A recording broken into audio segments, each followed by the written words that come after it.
আগামী ৩ মে থেকে জিম্বাবুয়ের বিপক্ষে শুরু হতে যাওয়া ৫ ম্যাচের টি-20 সিরিজের জন্য ১৭ সদস্যের স্কোয়াড ঘোষণা করেছে বাংলাদেশ ক্রিকেট বোর্ড। ছুটিতে সাকিব আল হাসান এবং আইপিএলে চেন্নাই সুপার কিংসের হয়ে খেলা মুস্তাফিজকে আপাতত দলের বাইরে রেখেই দল ঘোষণা করেছে নির্বাচক প্যানেল। ১৭ সদস্যের এই স্কোয়াডে কে কে জায়গা পেল তাদের নামগুলো জানানোর চেষ্টা করছে। টি-20তে আবারও নয়া কাপ্তান নাজমুল হোসেন শান্তর উপর ভরসা করা হয়েছে।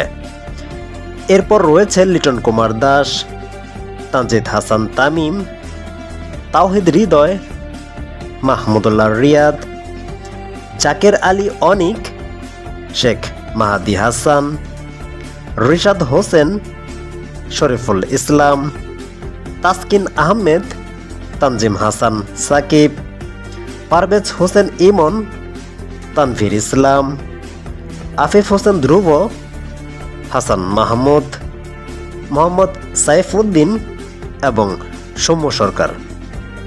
এই ছিল জিম্বাবুয়ের বিপক্ষে বাংলাদেশের ১৭ সদস্যের টি-20 স্কোয়াড। সাথে ছিলাম আমি মিজানুর রহমান, টুনাইট নিউজ বাংলা।